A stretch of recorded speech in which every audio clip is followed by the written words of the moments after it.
Nandito po akong muli. Ngayong araw po ako ay magluluto ng, kung tawagin ay PANSPAG, na aking inimbento. Ito po ay combination ng pancit at spaghetti. Tara po, let us start. These are the ingredients that we need.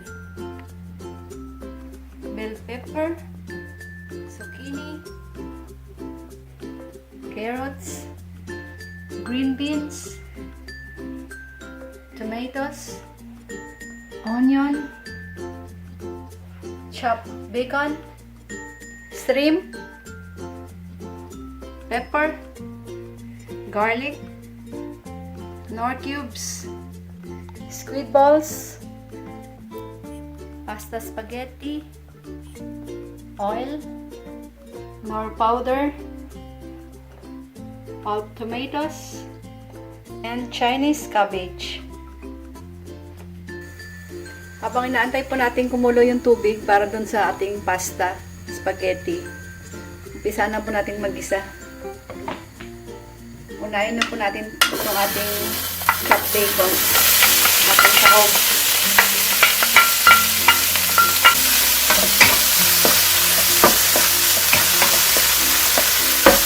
Itutosta lang po natin siya. Hayaan muna natin siya maluto. Then saka natin siya balikan. A few minutes later. Hindi ko na po siya nilagyan ng mantika kasi yung taba po niya sarili na lang yung mag-oil na lang siya ng sarili.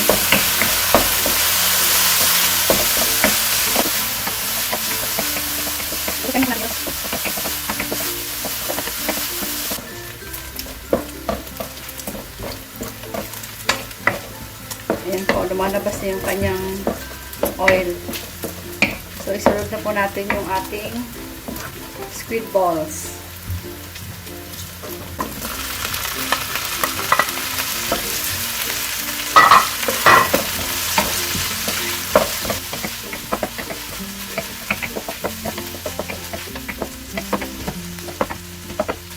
Meanwhile, Lalagay na po natin yung ating spaghetti.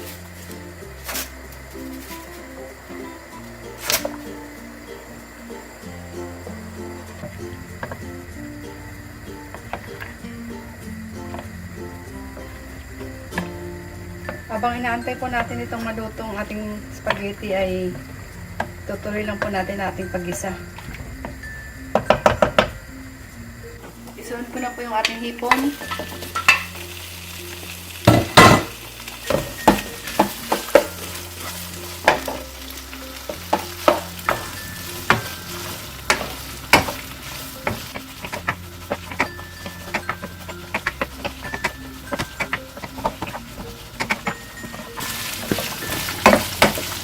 So, isi-separate ko lang po ito sa isang bowl. At mag-igisa rin po natin yung susunod natin igisa yung mga ibang ingredients. So, luto na po ito. Bubukod lang natin siya. Maglagay lang po tayo ng oil.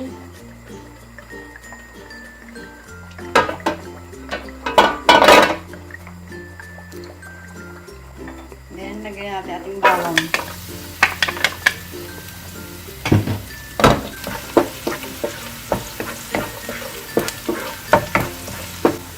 So, isunod po natin ating onion.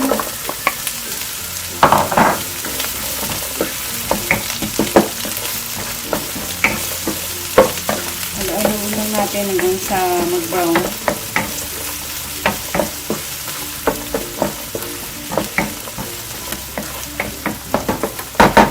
Then, sunod po natin ang ating tomatoes.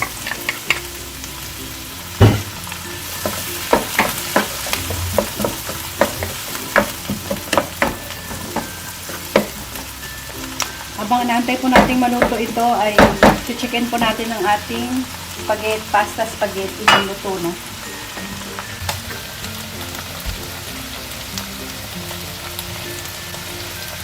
Two minutes pa. Medyo matigas-tigas. Maya-mayang konti. meanwhile, Yan po, isunod po natin yung ating gulay. Ating green beans.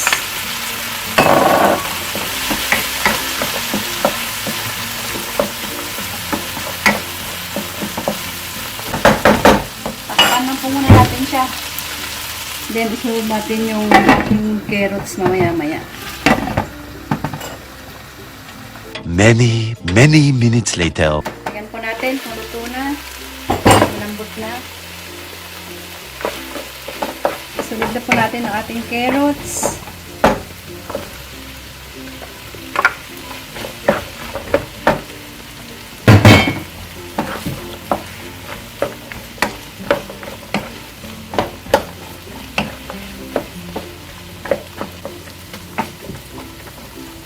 Takpan lang po muna natin ulit siya. Then, balikan natin siya after 2 minutes para idagdag yung ibang ingredients.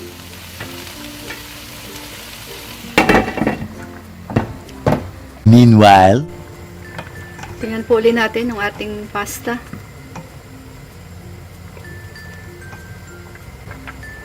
So, luto na po.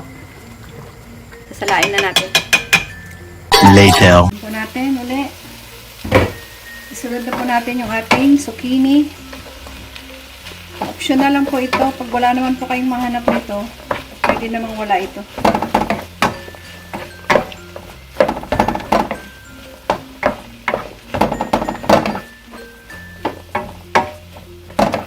Kasi alam ko meron na po nito sa atin sa SM. Doon po nabibili. Then, sunod na po natin yung ating bell pepper.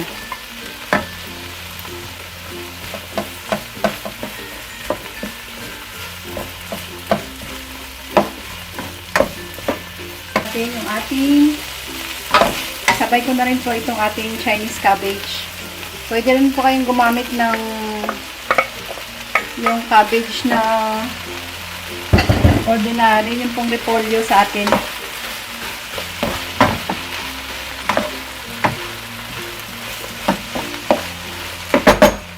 Paano po na muna natin siya para po maluto yung gulay. Hinaan natin ng apoy para hindi masunog. Soon after. Tingnan po natin ulit.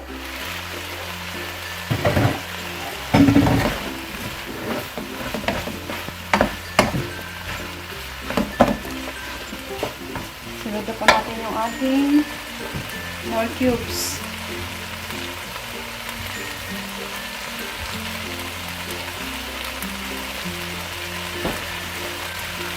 Then, yung ating paminta.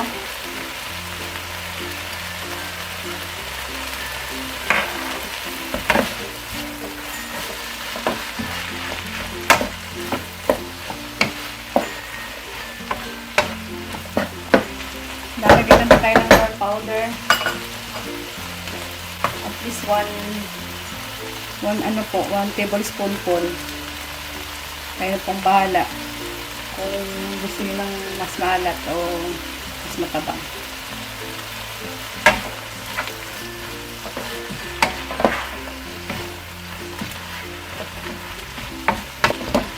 Tatakpan or po, uli natin ulit siya hanggang sa maluto yung gulay. Takpan ko lang muna siya.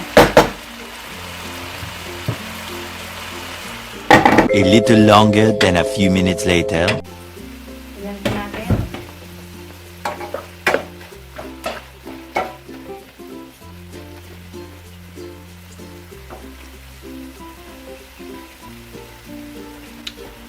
Yan, luto na.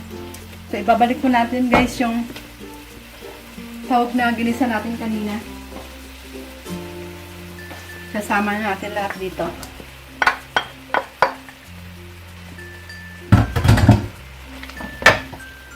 Ayan.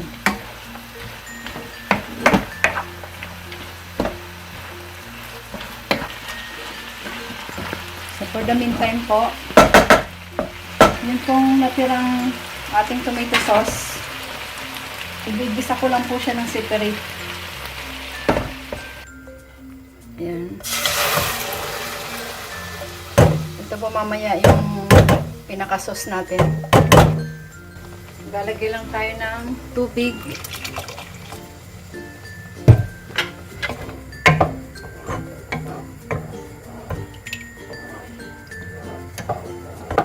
So, hintayin natin siyang lumapot. maya-maya hanggang sa maluto. A few moments later. Ayan na po, titingnan na po natin. Ayan, medyo nagmamantika na po siya.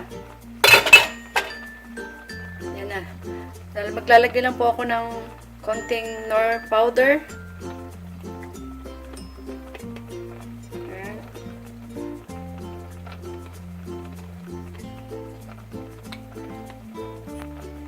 Tsaka 1 teaspoon of sugar para po hindi masyadong masim-masim ating pancit spaghetti.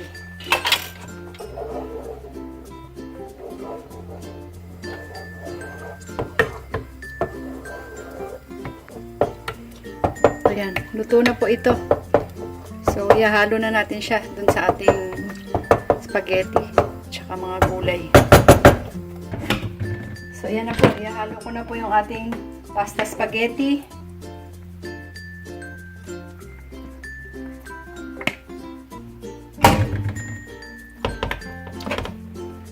So, imbis na pancit po, pancit bihon ang ginamit ko, yun po ay ito pong pasta spaghetti ang aking ginamit.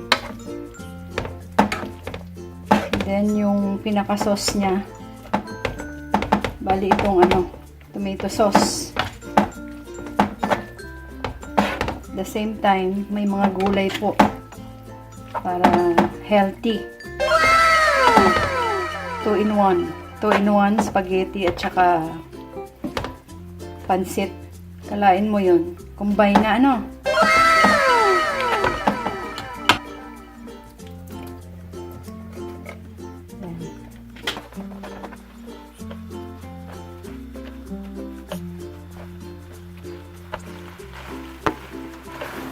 Yan na po ang pancit spaghetti ni Kuraching.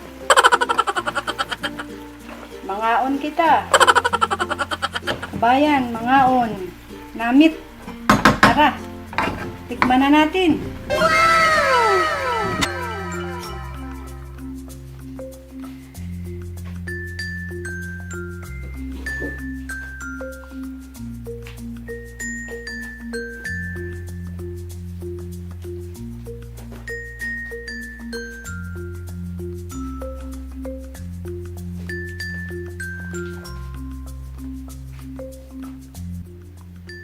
Okay guys, hanggang sa susunod na vlog, try nyo guys yung aking recipe na 2-in-1 pancit spaghetti. Check na may ibigan nyo. Yummy po. So, thank you for watching, and para po sa full recipe, pakicheck na lang po ang description box below. Bye! See you! See you next time. God bless!